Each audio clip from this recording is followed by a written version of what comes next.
এরপরে তারা সন্দেহের দৃষ্টিতে আমাদের দিকে তাকাচ্ছে, আমরা কোনো স্মাগলার কিনা।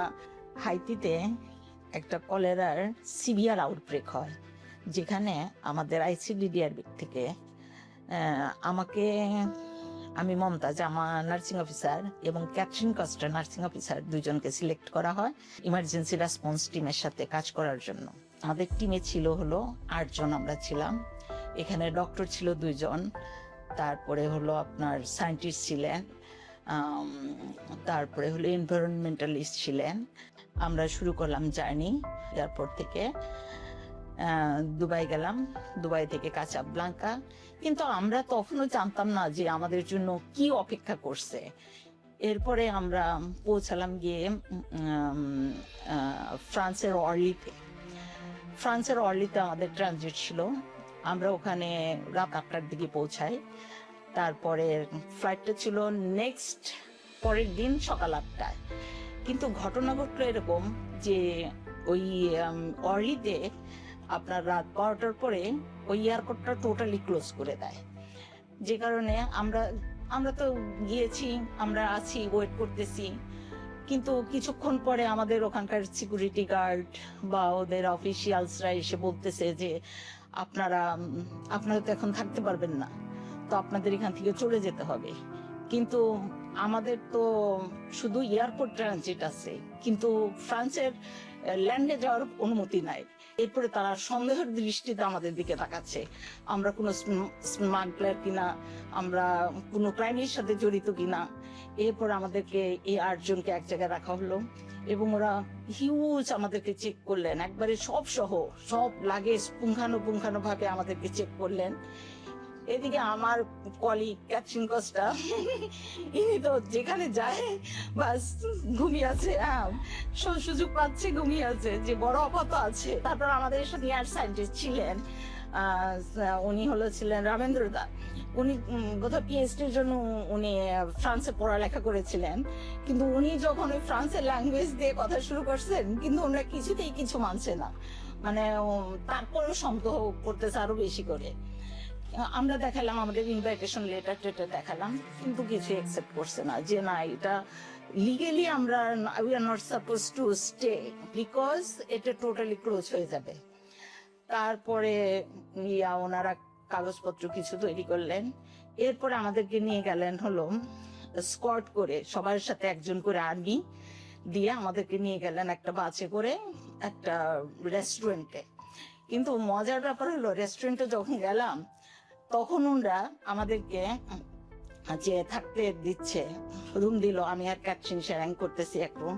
ক্যাথরিন তো গিয়ে অ্যাজ ইউজুয়াল এত সুন্দর ওর ঘুমিয়ে গেছে। কিন্তু আমাকে যিনি আর্মি ম্যান ছিলেন, গান ম্যান, উইথ দ্য গান, এবং সে বলতেছে দরজা খোলা রাখতে হবে, বন্ধ করা যাবে না। তো আমরা এত টায়ার্ড, এত ক্লান্ত, কিন্তু দরজা বন্ধ না করে ঘুমাবো কিভাবে? একজন গার্ড আমাকে করছে, আর্মস ধরে আছে যে না, এরকম। এবং আমরা প্রচন্ড ক্ষুধার্ত ছিলাম, কিন্তু আমাদেরকে দুঃখজনক ভাবে বলতে হয় যে আমাদেরকে কোনো খাবার অফার করা হয়নি। তারপরে ক্যাথরিন দেখলাম ঘুমিয়ে গেছে, তো আমি গিয়ে ফ্রেশ হলাম, ফ্রেশ হয়ে আমি বসে আছি। এরপরে সকাল হলো অ্যাজ ইউজুয়াল। তারপরে সকালে আবার আমরা স্কট করে গাড়িতে করে আমাদেরকে এয়ারপোর্ট নিয়ে আসলেন। নিয়ে আসার পরে আমাদেরকে ব্রেকফাস্ট দিলেন এবং আমাদের পাসপোর্ট গুলো সিজ করে নিয়ে যাওয়া হয়েছিল। তারপরে পাসপোর্ট দিলেন, আমাদেরকে প্লেনে তুলে দিলেন।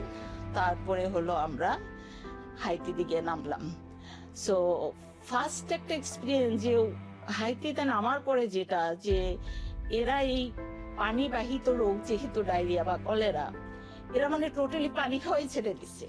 তো একটা হসপিটালে গিয়ে যখন ওয়ার্ডে আসলাম, এটা একটা বড় একটা ওয়ার্ড, একটা সাইড একটু অন্ধকার, ওইখানে 2টার মতো ডেড বডি আছে, তার পাশেই একটা রুগী খুবই মুমূর্ষ অবস্থায় শোয়ানো।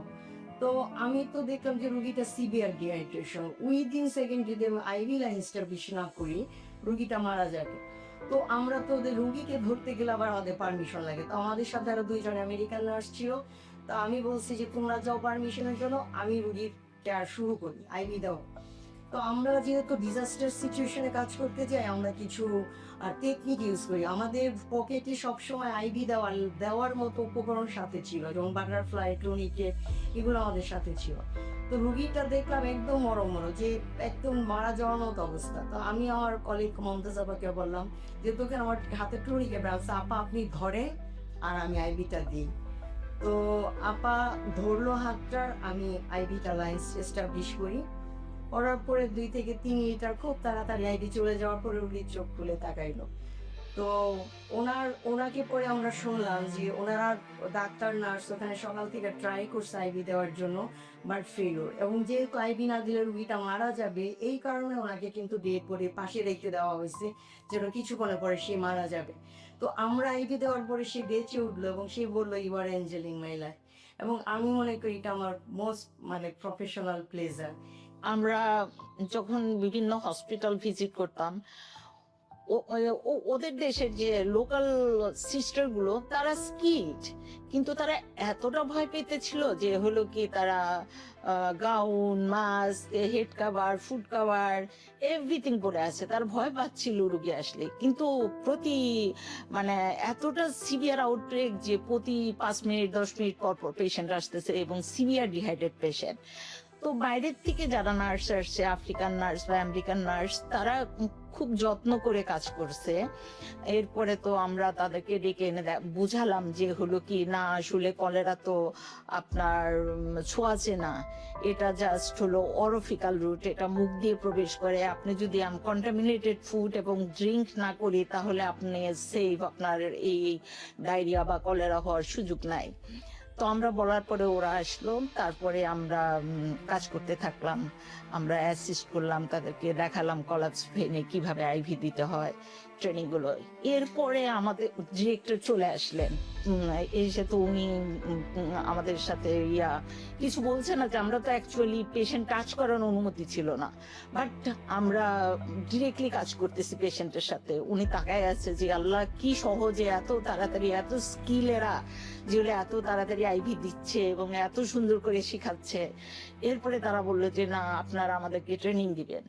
এরপরে আমরা ট্রেনিং এ চলে গেলাম, যে সেখানে ধরেন আমাদের সেই আর্মির থেকে, সিকিউরিটি গার্ড থেকে, doctor, nurse, general public, even school going student, even ছোট ছোট বাচ্চারা ট্রেনিং এর আওতায় আসলো। বিভিন্ন হসপিটাল গিয়ে আমরা সে ট্রেনিং অর্গানাইজ করেছে, আমরা সেখানে ট্রেনিং দিয়েছি। এবং আমরা যে 21 দিন ছিলাম, আমরা সেই 21 দিনের ভিতরে আমরা মোস্ট অফ দ্য টাইম আমরা ট্রেনিং, সার্ভিস এ নিয়ে ব্যস্ত ছিলাম। আমাদের সাথে ম্যাক্রো ছিল। ইভেন একটা মজার ব্যাপার হলো কি, আমাদের জন্য চার্টার্ড প্লেন করা হয়েছিল শুধু আমাদের কয়েকজনকে নিয়ে, যে হলো কি যেখান থেকে খবর আসছে যে হলো কি ওখানে খুব বেশি সিভিয়ার রুগী আছে, আমাদের ওখানে নেওয়ার জন্য একটা প্লেন যেন আমরা অল্প সময়ে গিয়ে পৌঁছাতে পারি।